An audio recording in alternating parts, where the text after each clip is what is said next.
Siyempre dahil medyo surprising or di ba, yung ating pagkapanalo in terms of tanggap na rin nila kaya ang pasasalamat hindi naman sa taong bayan kay Chairman George. Yan na nga ba sinasabi natin. Naging relevant na naman tong si Unggoy, anak ng Tokwa. Nakuha ho siya iyak nitong si Ate Shawi. Nasa Senado na ho yung mga kakahalal na senador nung nagdaang eleksyon. At isa na ho dyan, itong si Kiko Pangilinan. Medyo di pa tayo sanay kasi medyo nagpahinga yan ng mga ilang taon. Ngayon, balik Senado na naman.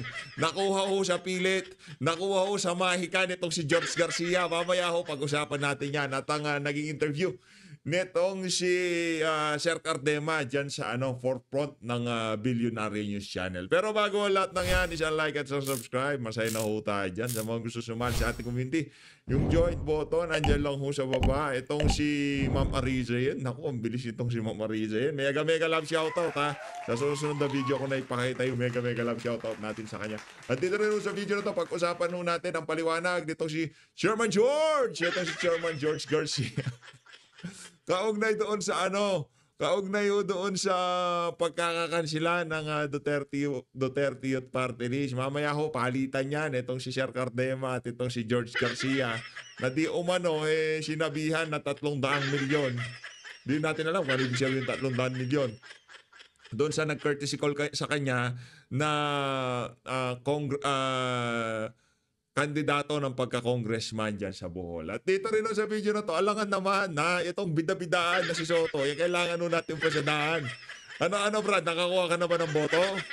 Nakapag ka na ba, naipon mo na ba, kompleto na ba yung mga boboto sa iyo ng pagka-senador, Senate President sa pagpasok ng 20th Congress? Abangan ho natin yan. Hindi mawawala yung mga bida-bida na yan sa politika sa ating bansa. Unahin ho natin ito. Excited na-miss niya yung limelight siya lang ho nakita nating nagpa-interview ng mahigit 4 na minuto sa media diyan sa pagpasok nila sa Senado itong mga bagong halal na to. Pakinggan natin ang interview nito si Kiko Match. Okay? Palong-palo sa pagka-senador talagang na-miss ang limelight Parang kailan lang, patanim-tanim ka lang ng pechay, ngayon senador ka na ulit. Senador dahil kay Chairman George, di ba? Sa ho niyan mga kababayan, alam na nila talo sila, diba? Nag-iiyak na nga itong si Sharon Cuneta, di ba? Nag-iiyak na ho sila. No, nadaan nga sa iyak. Lumambot ang puso ni George Garcia. First time back in the Senate in a long time. Ganda ng ngiti Ganda ng ngiti. Doon tayo sumunod. 6 na taon na naman may trabaho itong si Umas, Tingnan nyo naman, 6 na taon na naman kukubra sa pera na sambayan ng Pilipino. Patanim-tanim lang ng pechay. Tapos bigla senador ka na kagad. Anak ng Tokoy. Pwede lang sa sumunod. Kasi Sir, kamusta po yung first? Sir, kamusta yung pagbabalik Senate? okay naman. Siyempre, ikaw naman nasusweldo ng, di ba? Patayo-tayo ka lang. Patanim-tanim lang ng pechay. Pahipo-hipo lang. Hindi, siyempre kailangan niyang alagaan yung pechay. Kayo naman. Si Sharon, siyempre. Yung pechay at si Sharon, ilaalagaan ni Kiko. Siyempre dahil medyo surprising or di ba, yung ating pagkapanalo in terms of tanggap na rin nila kaya ang pasasalamat hindi naman sa taong bayan kay Chairman George. number 5. It's a hard-fought bruise. It was a hard-fought bruising campaign. Pero despite the odds, we won. So it's a sweet return. Happy and exciting return. Sir, yung today po, ano pong meron? Orientation po? No, photo opportunity lang. So, photo op, siyempre, sa website, kailangan yan, importante yan. Yan unahin natin. Yung mga OFW dyan sa gitnang silangan, huwag yan. Unahin ang photo ops ng mga kakapasok na senador. Yan ang mga importante ngayon. Yung mga OFW, natin yan. Huwag natin pag-usapan yan sa social media, di ba? Diyan mo magaling ang ating pamahalaan. Unahin ang photo op. So, I think this is for the incoming 20th Congress, so they needed our photos. Sir, ano ko lang, linawin ko magulo yung tanong kanina eh. It's about the minority, yung composition ng minority. So far, sir, ano yung mga initial discussion niyo, sir? Magiging minority na ba, sir, talaga? Wala pang ang final discussion. Kasi hindi kami magkasabay-sabay. I left for abroad, graduation ng kapatid ng anak ko. No? And then, after that, pagdating ko, si ma'am naman ang umalis. So, hindi pa kami nagkakaroon ng masinsinang pag-uusap. So, we're scheduling that, of course, sa lalong matulitan. Kayo para sa mga content creator, sa mga hindi, itong mama na to, iwas-iwas kayo dito. Medyo may pagkabalat sibuyas yung mama na yan. Hindi siya pwedeng tawagin Kiko Matching. Ito yung mga bagay na hindi pwedeng itawag sa kanya. Unggoy. Hindi siya pwedeng tawagin Kiko Matching. Hindi siya pwedeng tawagin saging. Bawal ho yung mga salita na yan na idikit sa pangalan nitong si Kiko Pangilinan. Okay? Malinaw ba yan sa mga bagong vlogger? Baka maya-maya pinapatawag ganyan, pinapahanting ganyan si Kiko Matching. Ay, Kiko Pangilinan. Baka tayo unahin no? Ano lang kayo, kalmahan nyo lang, huwag nyo masyadong banatan yan.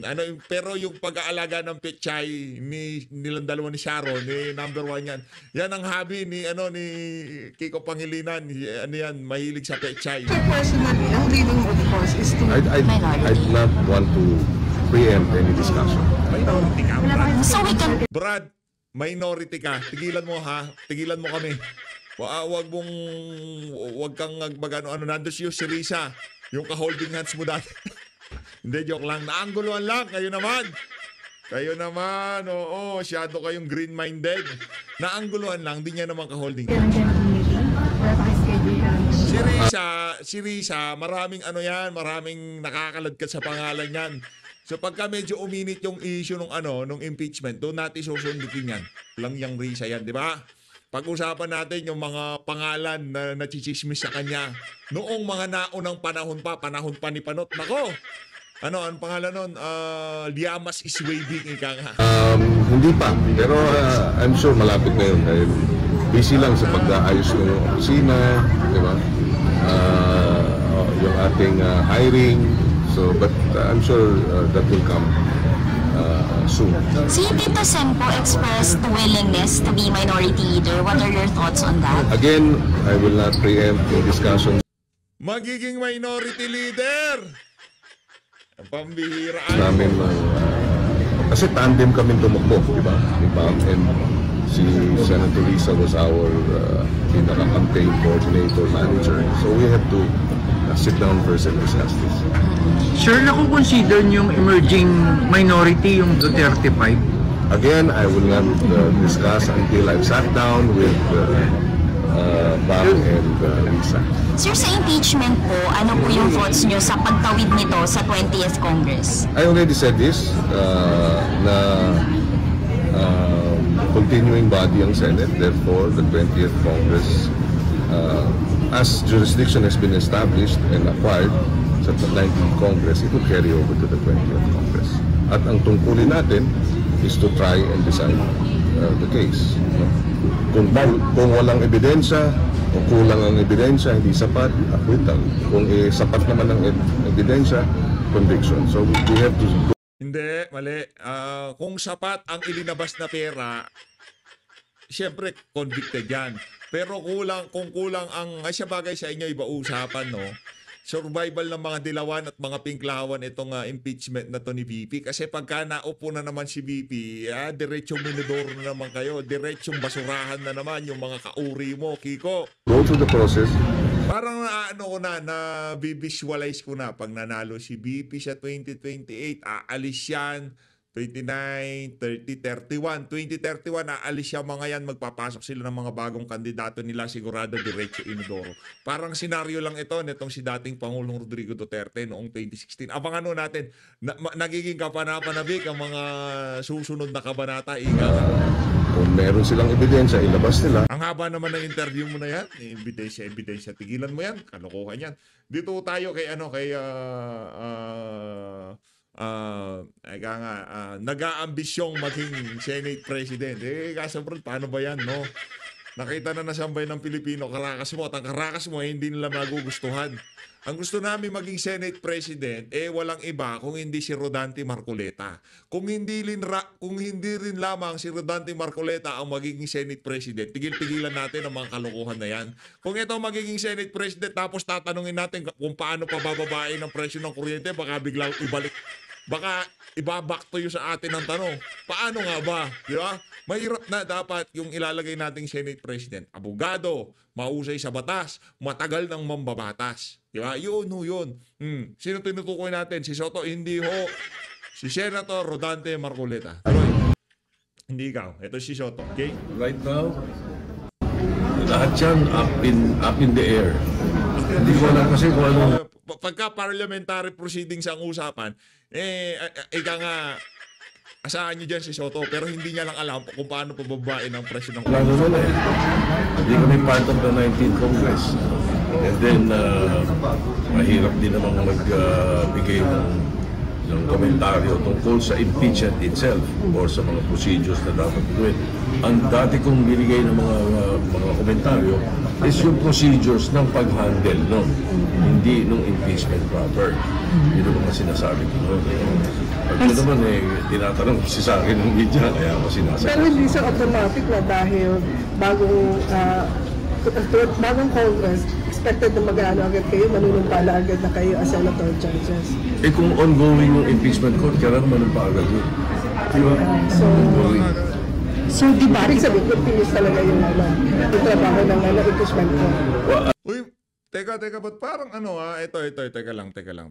Pansin ko lang, ba't parang bumilis yung mga subscriber natin ngayon? Ano nangyari? Ba't parang bumilis yung mga subscriber natin? Hindi, wag kayo mag-subscribe. Wag kayo mag-subscribe. Mag-subscribe kayo.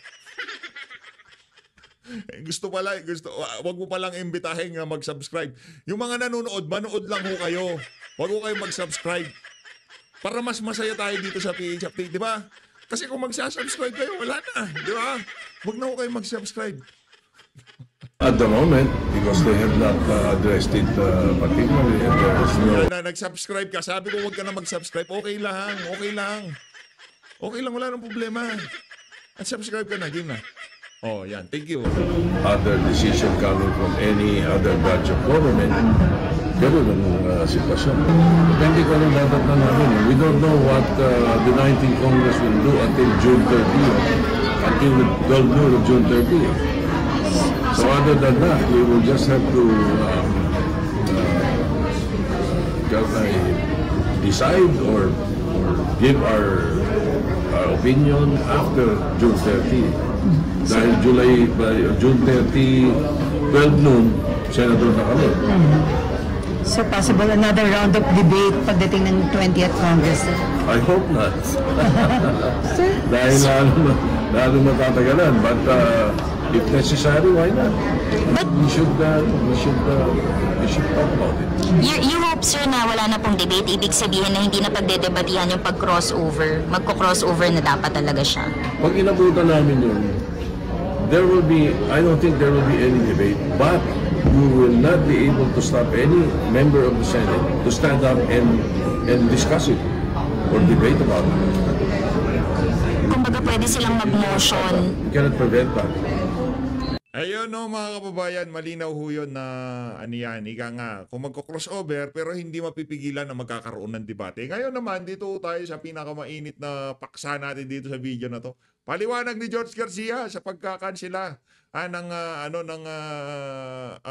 Duterte Youth Party List. Pakinggan Ngayong natin araw na ito ay ilalabas ng Commission 2nd Division ang resolution sa Duterte Youth by a vote of 2-1 canceling the registration of Duterte Youth Party List. Of course, bagamat iyon ang naging desisyon ng Comelec Division, ay mayroon pa naman din na remedyo yung naturang party list. Pwede pa rin sila mag-file ng motion for reconsideration upang ma-resolve yan ng Commission ENTA.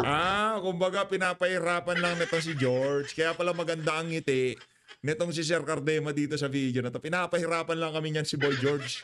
Paano yan? Pauupuin din niya kami sa ayaw sa gusto niya. Yung presiding commissioner ay baka tinatansya nila kung paano tanggapin na sambayan ng Pilipino ang mga kabalbalan nila dyan sa Comelec. Pues, hindi maganda ang pagtanggap ng ating mga kababayan sa mga naglalapasang aksyon o desisyon ng Comelec kaugnay dyan sa mga kaganapan ngayong mga panahon na to. Una na dyan, ito si Joey. Uy, nako! Ang laking issue niyan. Ang tanong, magkano ho ba ang ibinigay nag-courtesy call ba si Abante sa inyo? Nag-courtesy call din ba si Abante sa inyo? Magkano ang binigay niyong figure? Kasi yung base dito sa nag-courtesy call sa kanya, sabi 300 million. Ngayon, itong si Abante, ang tanong, nag-courtesy call din ho ba kaya siya sa kanya, dito kay George Garcia? Nag-dissent doon sa naging majority decision ng dalawang miyembro ng division.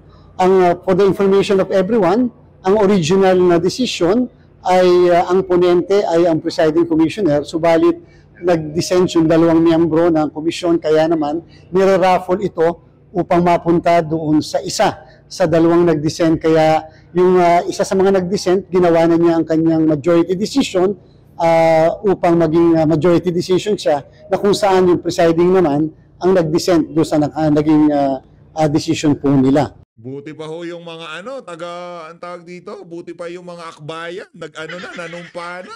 Anak ng tokwa. Kakalungkot ho yung ating Duterte youth, sila ho talaga babalagbag dyan di ba? Sila ho babalagbag dyan sa House of Representative, ginawa ng problema nitong si Boy George, ibang klase talaga tong si Chairman George, no? Ibang klase ho.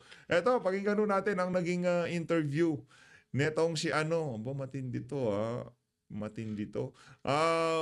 Itong interview nitong si Sir Cardema dito sa forefront ng dyan sa Billionaire News Channel. Chairman Ronald, let's start with the decision of the Comelec 2nd Division. Ano po ba yung naging reaction ninyo nung nalaman yung na-cancelan nila yung registration ng Duterte Youth Party List? Sa totoo po, hindi naman tayo nagulat. Kasi hinohold nga nila yung proclamation na they are mandated to proclaim us noong May 19. Pero hinohold nila kasi daw meron tayong pending case.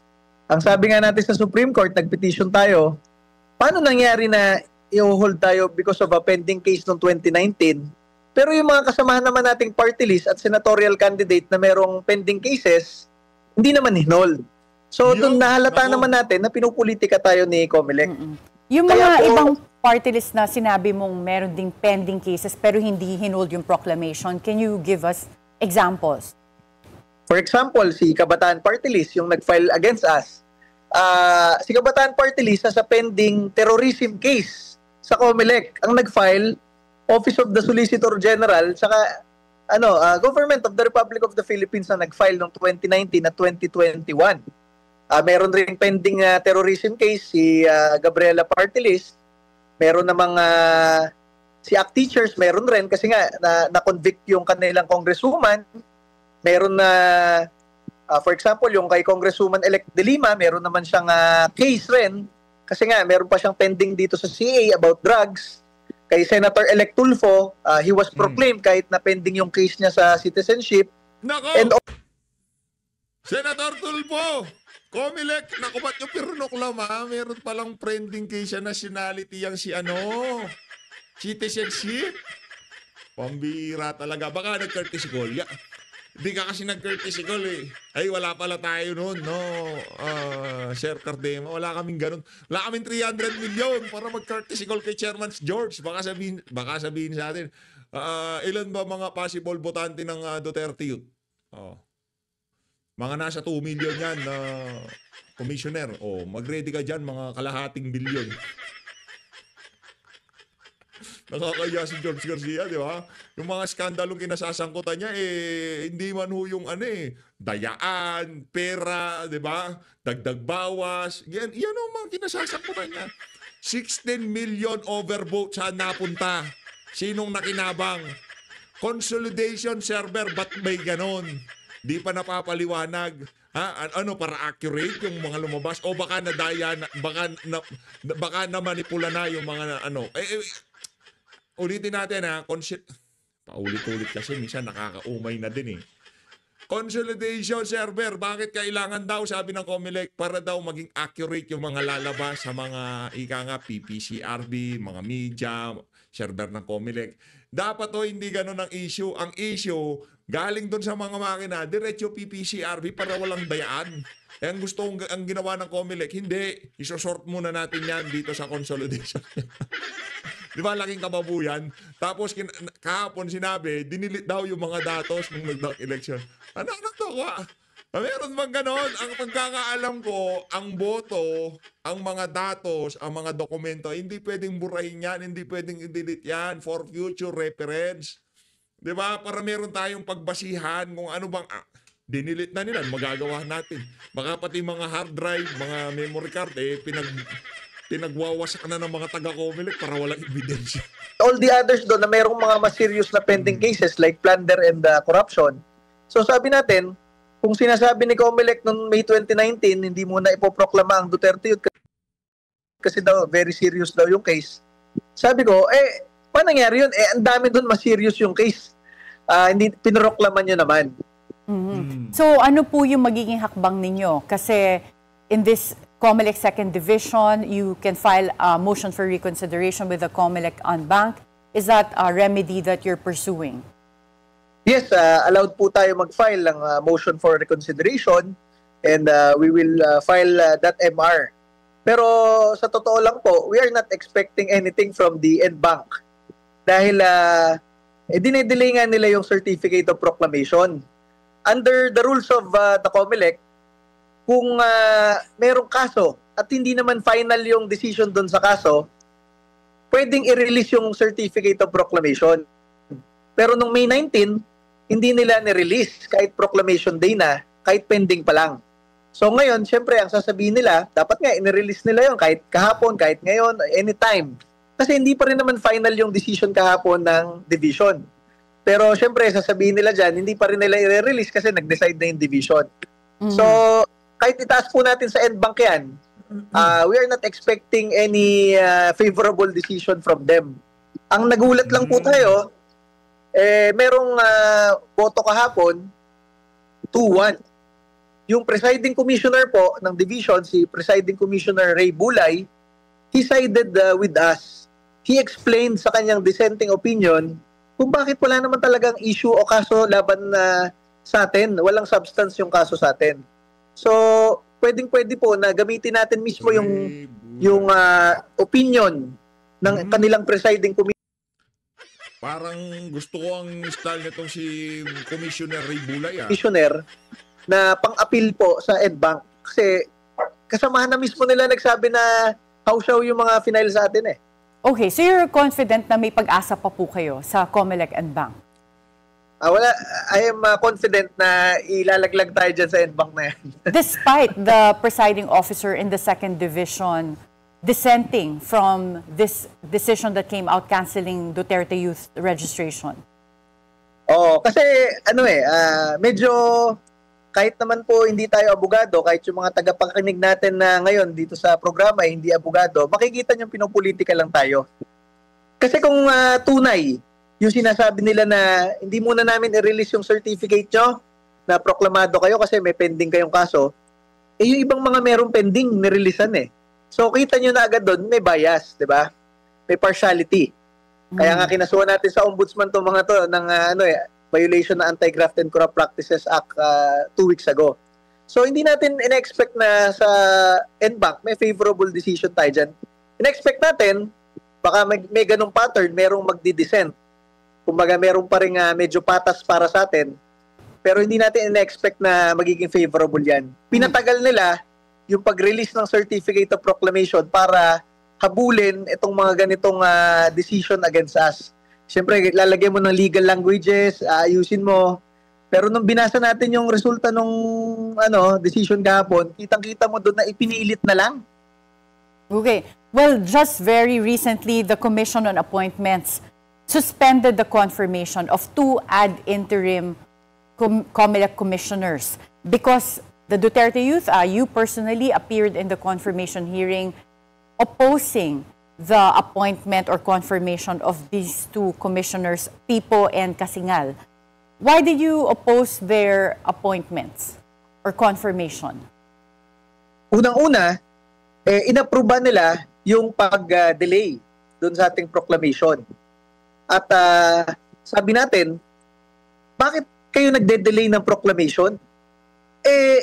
Under the law, kumbaga ang trabaho ng COMELEC, i-supervise ang eleksyon, bilangin ang boto, tingnan kung sinong nanalo, at proklama yung nanalo.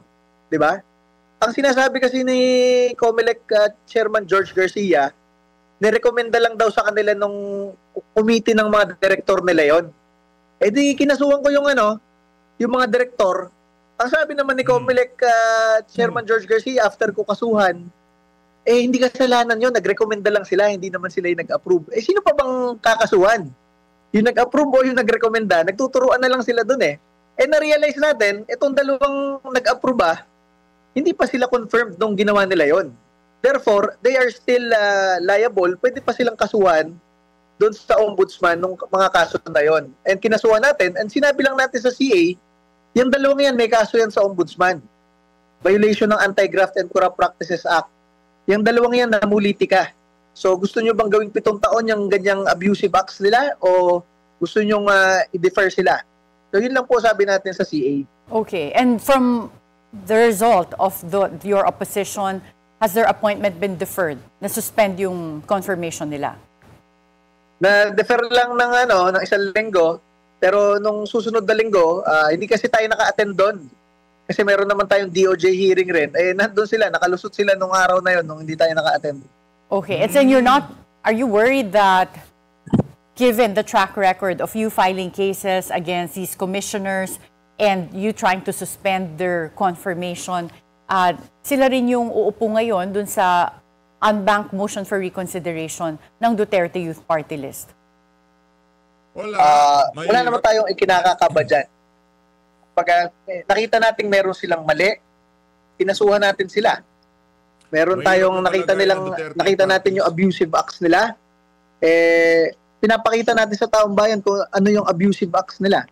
So, kung sila ang judge dun sa ating kaso, wala namang problema yon. Di naman tayo pwedeng tumahimik lang dahil yung hahawak sa atin, yung pala yung may abusive acts, hindi na lang tayo magsalita. Kasi kung ganyan tayo, hindi na lang tayo nagsasalita sana sa Kongreso. Hindi tayo nakikipag-away sa mga kasamahan nating makakaliwa doon. Hindi tayo naglalagay ng mga panukalang batas laban sa NPA, laban sa mga kurakot. Dahil alam naman natin maraming either makakaliwa o either kurakot sa ating gobyerno. So, hindi naman tayo naghahabol na peace of mind. Yung tayo ay naghahabol na tayo ay ibinoto ng taong bayan at tayo ay magsalita para sa kagustuhan ng taong bayan. Kung meron man lang kahit isa na nakikipagdebate at na lumalaban para sa taong bayan, trabaho natin yon. Well, Chairman Ronald, let's discuss yung alleged infirmities of the Duterte Youth Party List. During our May 26, 2025 interview with COMELEC spokesperson, Attorney Rex Laudianco, he talked about some issues relating to Duterte Youth's registration. Let's watch this clip. The pending issue now since 2019 is the fact that, if my memory serves me right, when the Duterte Youth Party List first filed for a petition for registration, it was outrightly denied by a COMELEC division.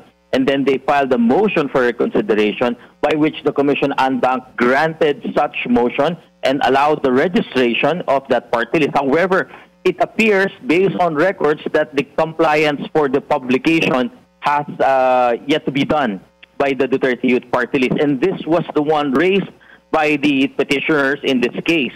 And as we all know, the publication requirement is a jurisdictional requirement insofar as registration is concerned. So, Chairman Ronald, tama ba yung sinasabi ni Attorney Laudianco that you did not comply with the publication requirement? Unang-una, wala akong bilib dyan kay Rex Laudianco. Nung abogado ko si George Garcia dati, as a private counsel ko, yung asawa ni Rex Laudianco, staff ni George Garcia sa kanyang law office, kaya may connecta kami sa COMELEC, gawa ni Rex Laudianco. Wala akong bilib dyan. Ang sinasabi niya ni Rex Laudianco ay, ang sabi daw ng petitioner noong 2019, ay kulang kami ng isang pinablish sa dyaryo, tapos kulang kami ng isang hearing. Alam nyo, sasagutin ko sana to on my own. Kaya lang, dun sa lumabas na resulta kahapon, sinagot na ito mismo ng presiding commissioner ng COMELEC do sa may botong 2-1, yung 1. Si presiding commissioner Ray Bulay. Sinabi niya, the required entity to publish under the party list law is not even the party list. It is actually the COMELEC. So, ang required po na mag-publish nun, COMELEC. Ngayon, naging practice po ng COMELEC na ipasa sa mga party list yung pagpapublish para sa gastos, di ba? So, kailangan merong order to publish. Ang problema, hindi naman pinasa ni COMELEC sa atin. So, tama yung sinabi ni Presiding Commissioner Ray Bulay, paano natin mahuhulaan na tayo ang magpapublish ng requirement na ang required, gumawa ng requirement, COMELEC ayon sa batas. Diba? Wala tayong bad faith doon. Kasi lahat naman ng in-order sa atin i-publish mula 2019 election, 2022 election, 2025 election, pinablish natin. Lahat ng hearing na ninotify tayo na merong hearing, inattenda naman natin ng halos kalahating dekada. Nako. Yang sinasabi nilang kulang ng isang one-pager na pinablish at kulang tayo ng hearing, tama yung sinabi ni Presiding Commissioner Bulay. Una, ang required sa batas sila, hindi naman pinasa sa atin, hindi naman tayo sinabihan So na tayo talagang gumawa. para sa inyo, hindi sa inyo galing, you're not in bad faith yung Duterte Youth and the defect did not come from the party list in terms of non-compliance. Well, according to Attorney Emil Marañon III, one of the petitioners against the case of Duterte Youth, your petition for registration as a party list is only 3 pages. Let's watch this. Did you come across their accreditation documents that they submitted to COMELEC? Yes. Totoo ba na 3 pages lang to, and did you find that as one of the indications na baka kulang? Yes, hindi na talaga indication, but on its face, kulang na kulang. Because as we all know, lahat ng nag-register sa COMELEC actually, sobrang kapal na mga petitions. And how can you prove track record, for example, in a few page na petition lang? So that's why tama po yung ginawa ng COMELEC na pagka-receive pa lang, outrightly dismissed na because may list of requirements po under RA 7941 and doon po sa COMELEC Resolution 9366. Ang haba po ng listahan ng requirement doon. So may checklist yan. Pag file mo, titingnan yung completeness ng attachments nyo. Nako, matindi o sasagot ni ano dito. Well, Chairman Ronald, can you respond to the allegations of Attorney Emil? Yes, alam nyo, hindi ako abogado. Siya ay isang abogado. Ngayon lang ako nakakita ng abogado na kayang magsinungaling in front of you, a fellow lawyer, in front of the public. Wala namang ganong petition for registration at 3 pages. At least yung sa amin, more than 20 pages yon. Tapos madami pang annexes and attachments yon. Ngayon lang ako nakakita talaga ng abogado, si Emil Marañon lang, na from 2019 hanggang 2025, kaya niya sabihin na hindi tayo rehistrado. Kahit rehistrado naman tayo. Alam nyo, hindi naman tayo makaka-participate sa COMELEC elections kung hindi tayo rehistrado, di ba? Kaaway ko pa yung senior commissioner dati ng COMELEC. So kung totoo yun, tinanggal na tayo nung panahon pa lang niya. Ngayon lang ako nakakita ng ganyang klaseng abogado na kung ano-ano kine-claim. Kasuhan ko yan ng disbarment next week Unahin ko lang tong MR, kasuhan ko ng disbarment next week yan si Emil Marañon. Kasi eto, i-re-record ko tong sa bilyonaryo na sinabi niya 3 pages lang, Sinabi niyang hindi rehistrado. Lahat yan ikaso ko sa kanya sa korte at sa SC for disbarment. Nako. At ngayon lang ako nakakita ng abogadong kayang ganyan magsinungaling dire-diretso. Ano kasi yan, naghahanap lang ng media attention lagi. Kaya kapag natatanong mo ng ganyan, dinedire-diretso niya na parang yun ang katotohanan. Pailan natin yan on the record kung ano yung mga pinagsasabi niya. Well, so Chairman Ronald, for the record, kayo, kinumpleto nyo yung requirements for registration and yung sinasabi yung application nyo for registration is substantial. Hindi siya kakaunting pages lang or hindi namin alam saan nanggaling itong 3 pages but yung hindi siya 3 pages as alleged by some. Wala yan. Kaya nakakita ng nag-file ka ng petition na 3 pages kahit nga yung ordinaryong maliit na kaso pleading lang hindi 3 pages yan ngayon nga lang nakakita ng mga ganyang claims. So wala pong katotohanan yan. Kahit abogado yan, nagsisinungaling yan. And let's go to the nature of Duterte Youth. So when you registered Duterte Youth, what's this, back in 2019, tama po ba? Yes po. Ano ba yung meaning ng Duterte Youth? Kasi sa atin sa Pilipinas, 'di ba, uso na nauuna yung acronym bago yung meaning. So, 'di ba medyo mahaba itong ano, what does it stand for? It means a duty to energize the republic through the enlightenment of the youth. So, ang sinasabi natin diyan, duty ng mga kabataang Pilipino na palakasin ng bansang ito. Siyempre, kailangan mo muna silang i-enlighten kung ano bang duty nila sa bansang ito. 'Di ba? Kaya nga sinasabi ko, bilang NYC chairman, matagal na, ano bang sinasabi sa ating bansa? Ang kabataan ay pag-asa ng bayan. Okay. Pero kahit 50 million yung kabataan Pilipino, kung walang disiplina yan, walang pagmamahal sa bayan, at hindi nga maasahan sa bahay yung mga kabataan, paano pa naging pag-asa ng bayan yan? So kailangan mong i-enlighten ang mga kabataan Pilipino para makita nila ang kanilang duty na palakasin sa bansa. Yan ang ibig sabihin ng Duterte Party List. But Chairman Ronald, at the time that you registered Duterte Youth with that acronym, di ba? Duterte, but yun nga, it stands for duty, for enlightenment. Yun yung height din ng popularity ni President Duterte, who was the incumbent president at that time. Was there a conscious attempt to gain an advantage by having the word Duterte or that name Duterte in the party list? Kumbaga, in general, in every election, syempre, it is a popularity contest, di ba? All elections are popularity contests. And kapag hindi ka gumamit ng popular advocacies and mga popular na salita, paano ka maiboboto, di ba? Marami nga dito sa ating bansa, tumatakbo, magagaling na abogado, mga matatagal nang nagserbisyo sa bayan. Pero if you will not use name recall or popular stands, paano ka makikilala? Kailangan mong gumastos ng malaki, di ba? Dito nga sa ating bansa, gumagastos ng milyon-milyon para lang makilala. So if you will not use popularity and yung mga madali kang makilala, hindi ka mananalo. So there was really a conscious effort to use the surname Duterte within the name of the party list. Pagka natalo po ba kayo sa COMELEC Unbanked, iaakyat nyo pa to sa Supreme Court? Yes, because we are allowed to use that remedy, iakyat sa Supreme Court.